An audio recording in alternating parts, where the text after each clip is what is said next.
Olá, graça e paz da parte de Deus nosso Pai e da parte de nosso Senhor Jesus Cristo seja com você. Hoje vamos continuar o nosso passeio pelo Talmudinho, passo a passo de Jesus, o livro de Ed René Kivetz.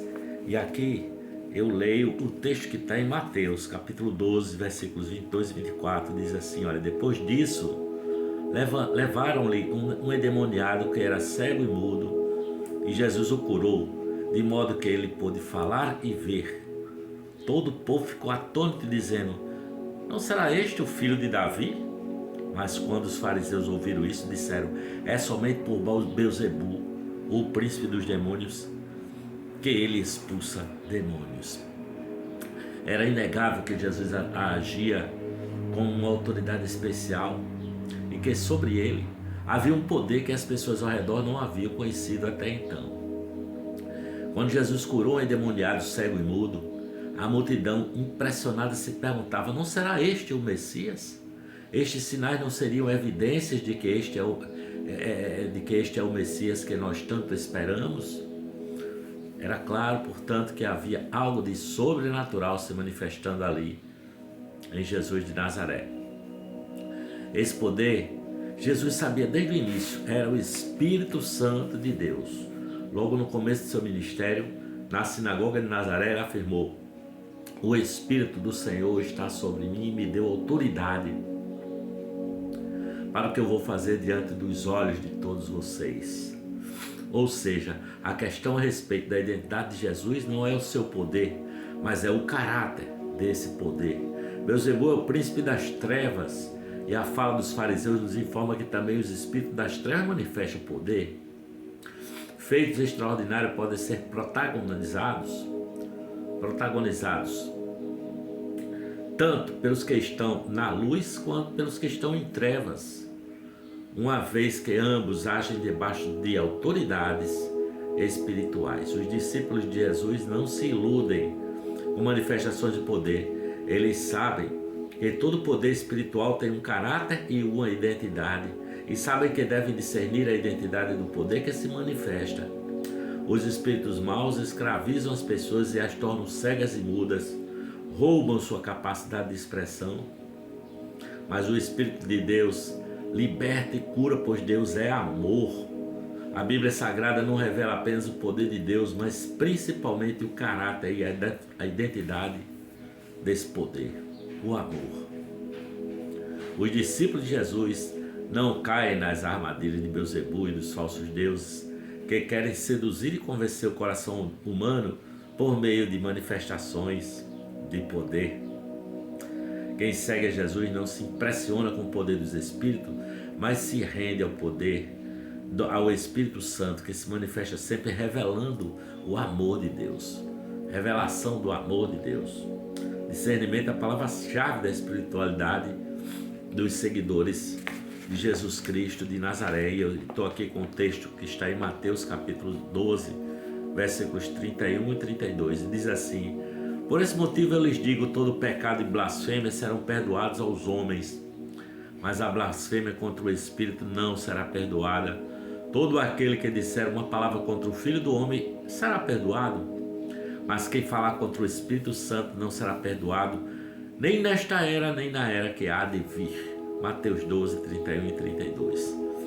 A blasfêmia contra o Espírito Santo é o pecado que não há perdão, disse Jesus. Blasfemar contra o Espírito Santo é negar que Jesus está agindo sobre a ação do Espírito Santo e, portanto, negar a identidade messiânica de Jesus. Negar que Jesus está agindo sobre o poder do Espírito Santo, ou pior, afirmar que Jesus está agindo sobre a ação de um demônio, sobre a ação de Beelzebu, o príncipe dos demônios, é esvaziar Jesus completamente de sua identidade messiânica, não é? Se você esvazia Jesus de sua identidade messiânica, se você esvazia Jesus de sua identidade messiânica, Jesus se torna um homem comum. Um homem comum não pode ser adorado como Deus, não é mesmo?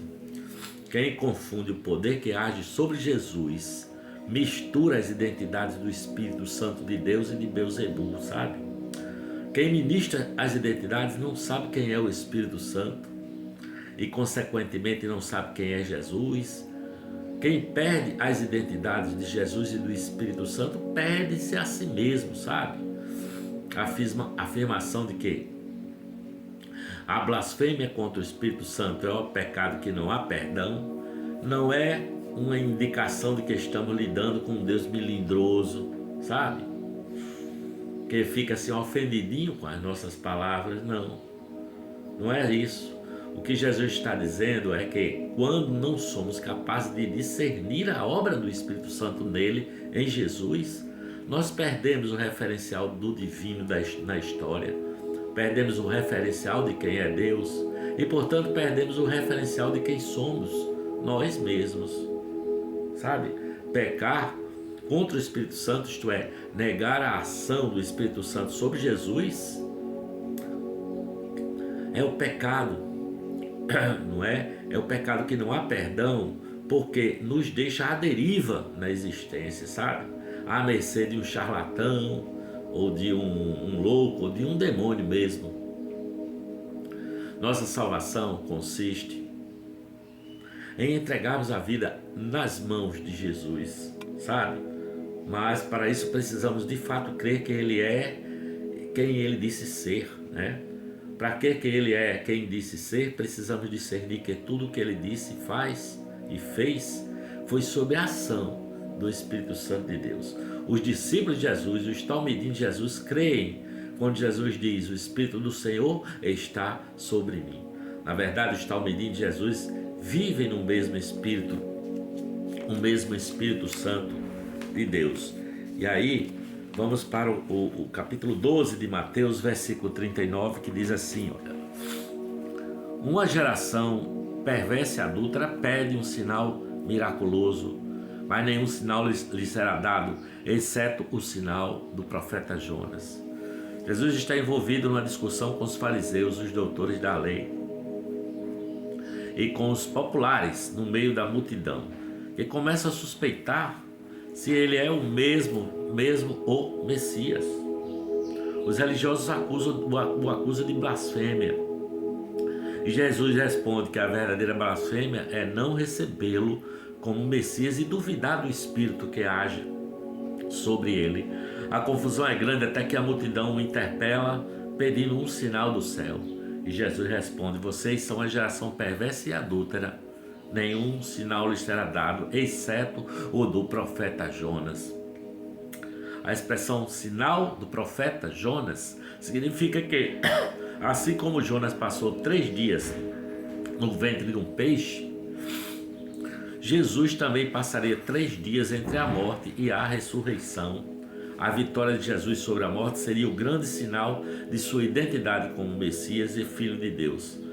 Mas aquela era uma geração adúltera, comprometida com muitos deuses. Poderíamos extrapolar e afirmar com certa segurança que todas as gerações são adúlteras, porque todas as gerações flertam com muitos deuses, né? Como afirmou um certo escritor chamado Chesterton, quando o ser humano deixa de acreditar em Deus, passa a acreditar em qualquer outra coisa, principalmente em si mesmo. O grande adultério espiritual que alguém pode cometer contra Deus é traí-lo enamorando-se de si mesmo, sabe? Se achando, né? Transformando seu próprio ego em um novo e estranhíssimo Deus, sabe? Esse aqui é um perigo muito grande, não é? Eu diria que eu sou réu confesso desse pecado. Não tenho dúvida de que é o grande rival do Deus vivo e verdadeiro, Pai de nosso Senhor e Salvador Jesus Cristo, aquele que me interpela e me chama à idolatria e ao adultério espiritual, é o meu próprio ego. É o meu próprio ego, sim. Quando deixo de servir a Deus, no fundo eu quero mesmo servir aos meus desejos, não é? Os discípulos de Jesus e os talmidins de Jesus não são adúlteros espirituais. Eles servem um único Deus. Eles não vivem mais para si mesmos. Eles são fiéis ao Deus que foi revelado em Jesus Cristo de Nazaré. Seja você também um discípulo de Jesus. Eu espero que Deus tenha falado ao seu coração por meio do nosso vídeo. E se assim aconteceu, eu já peço para você que você dê curtidas, que você se inscreva, ative o sininho das notificações e que você comente e compartilhe do nosso conteúdo do nosso canal, para que o bom perfume de Jesus se espalhe por todo o planeta. Jesus, aquele que disse: eu sou a ressurreição e a vida, aquele que vem a mim nunca morrerá eternamente, pois já tem a vida eterna. Em nome do Pai, do Filho e do Espírito Santo, eu digo amém, amém, amém. Graças a Deus.